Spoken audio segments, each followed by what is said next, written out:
Mohammed Ali, de petit à grand.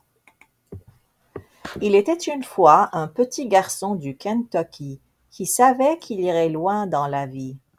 Il s'appelait Cassius et vivait dans une modeste maison avec ses parents et son petit frère.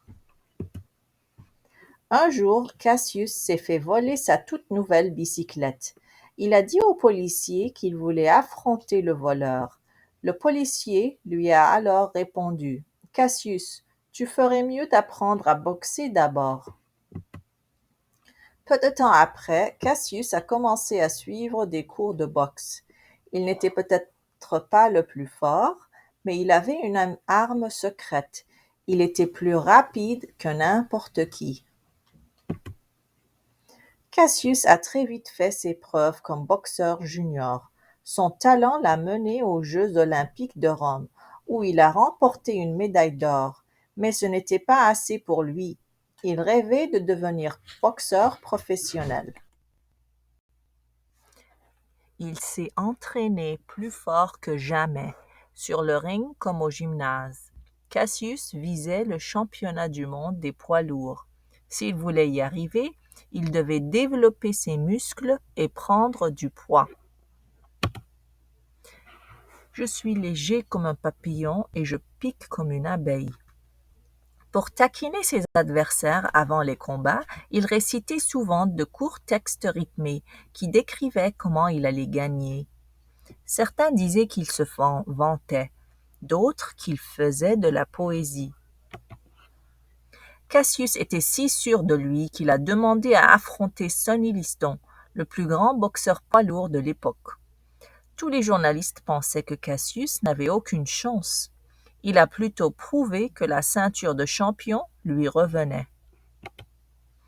Cassius ne se battait pas seulement dans l'arène, il défendait aussi courageusement les droits des Afro-Américains, à une époque où il était dangereux de prendre position à ce sujet. Converti à la religion musulmane, Cassius a décidé de changer de nom. Il s'appellerait désormais Mohammed Ali, un joli nom arabe qui le faisait se sentir fier de lui.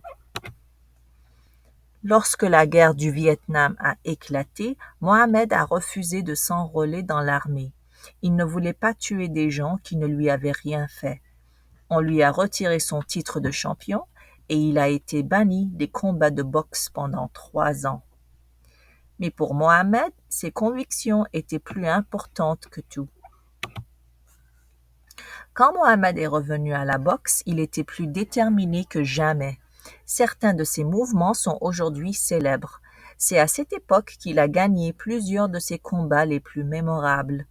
Il est devenu le premier boxeur à remporter 3 fois le titre de champion des poids lourds.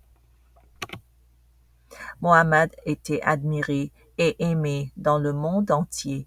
Une fois à la retraite, il a rendu tout l'amour qu'il avait reçu en travaillant pour des organisations caritatives et en aidant les autres. Depuis ce temps, de nombreux jeunes boxeurs ont suivi les traces de Mohammed Ali, ce petit garçon qui disait « Un jour, je serai le plus grand ».